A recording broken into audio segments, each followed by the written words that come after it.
The caste system in India is an ancient and complex social hierarchy that has shaped the lives of millions for centuries. It is believed to have originated thousands of years ago, deeply rooted in the early civilizations that flourished in the Indian subcontinent. The earliest mention of the caste system is found in the Rig Veda, an ancient Hindu scripture that holds significant historical and religious importance.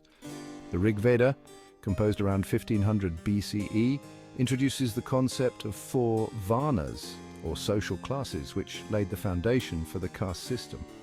These varnas divided society into distinct groups based on occupation and social standing, creating a structured social order.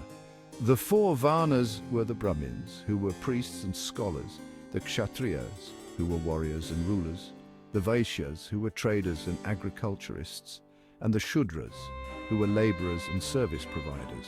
Over time, the caste system became more rigid and complex, evolving into a network of social rules and regulations that governed every aspect of life. These rules dictated not only marriage and dining practices, but also determined one's occupation, social interactions, and even the minutiae of daily life. As the system became deeply entrenched in Indian society, it influenced the social fabric and cultural practices, creating a lasting impact that can still be felt today. Despite numerous social reforms and legal measures aimed at eradicating caste-based discrimination, the caste system continues to impact the lives of millions of people in contemporary India, shaping their social and economic realities. At the top of the caste hierarchy were the Brahmins, who held a position of great reverence and authority. Brahmins were priests, teachers, and scholars responsible for preserving and transmitting knowledge. They were the custodians of sacred texts and rituals, ensuring the spiritual and educational well-being of society. They were considered the most pure and were accorded the highest respect in society. Their role was not just limited to religious duties, but extended to guiding the moral and ethical compass of the community. Next came the Kshatriyas, the warriors and rulers. They were the protectors of the realm, tasked with defending the kingdom from external threats and maintaining internal peace. They were responsible for protecting the kingdom and maintaining law and order. Kshatriyas were also involved in governance, making crucial decisions that affected the lives of their subjects. Kshatriyas were expected to be brave, strong, and skilled in warfare. Their training began at a young age, focusing on martial skills, strategy, and leadership. The Vaishyas were the merchants, traders, and farmers. They played a vital role in the economic framework of society, ensuring the flow of goods and services. They were responsible for the economy and the production of goods and services. Vaishyas were the backbone of trade and agriculture, contributing to the prosperity and stability of the community. Vaishyas were expected to be honest and hard-working. Their success depended on their integrity and diligence, which were highly valued traits.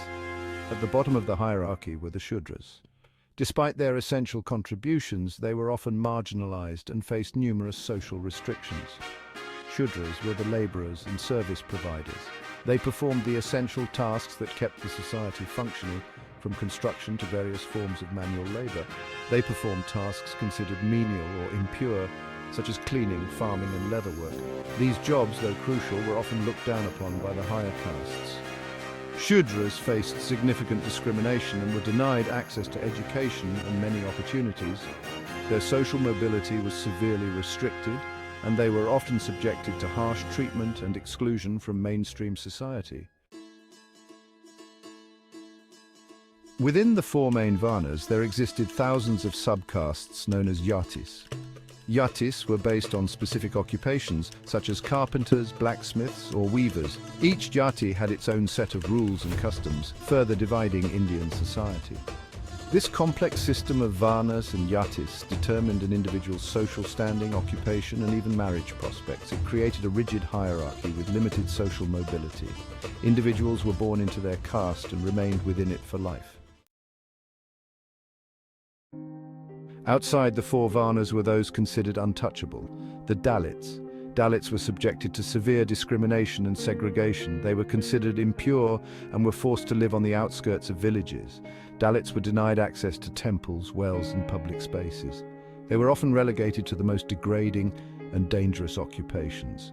The concept of untouchability was outlawed after India's independence in 1947. However, Dalits continue to face prejudice and discrimination in many parts of India. Section 5. A modern India, an ancient struggle caste in the 21st century. Despite modernization and economic progress, the caste system continues to cast a long shadow over Indian society. Caste-based discrimination persists in various forms, from subtle prejudices to blatant violence. Discrimination in education and employment opportunities remains a significant challenge. Dalits and other lower castes often face barriers to accessing quality education and securing well-paying jobs. This perpetuates a cycle of poverty and social exclusion. Section 6. Education as a weapon empowering Dalits. Education has been identified as a crucial tool for empowering Dalits and breaking the cycle of discrimination. The Indian government has implemented various affirmative action policies, such as reservations in educational institutions and government jobs. These policies aim to provide Dalits with equal opportunities and a level playing field.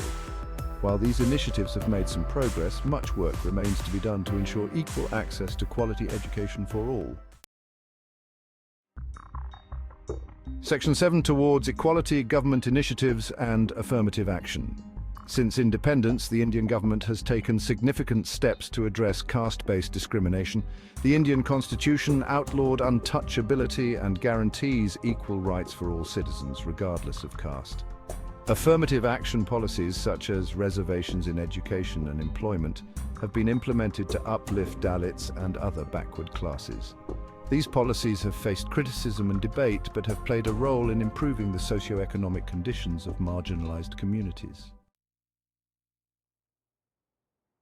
Section 8. The enduring legacy, caste, class, and modern India. While the caste system is officially abolished, its legacy continues to influence social dynamics in India. Caste often intersects with class, economic status, and political power. The persistence of caste-based prejudices and discrimination hinders social mobility and perpetuates inequality. Addressing these deep-rooted social hierarchies remains a complex and ongoing challenge for India. Section 9. The global lens, caste beyond borders. The issue of caste is not limited to India. With migration and globalization, the caste system has transcended national boundaries. Reports of caste-based discrimination have emerged in countries with significant Indian diaspora populations, such as the United States, the United Kingdom, and Canada. This has sparked conversations about recognizing and addressing caste as a form of discrimination globally. Section 10. A hope for harmony towards a casteless society. Despite its long and often dark history, there is hope for a more equitable and just society in India. The journey towards a casteless society is not an easy one, but it is a path that many are committed to walking. Social reformers, activists, and organizations are working tirelessly to challenge caste-based discrimination and promote equality. These individuals and groups are the torchbearers of change, advocating for the rights of the marginalized and striving to create a society where everyone is treated with dignity and respect. Education, awareness, and a commitment to social justice are crucial for dismantling the caste system. Schools and universities play a pivotal role in shaping young minds, instilling values of equality and justice. Educational seminars and workshops are being conducted to spread awareness about the detrimental effects of caste discrimination and the importance of social harmony. It is through collective effort and a shared vision of a casteless society that India can truly progress and fulfill the promise of equality for all its citizens. Community gatherings, social projects, and collaborative efforts are essential in building a society where caste no longer dictates one's opportunities or social standing. Together, we can pave the way for a future where harmony and equality prevail.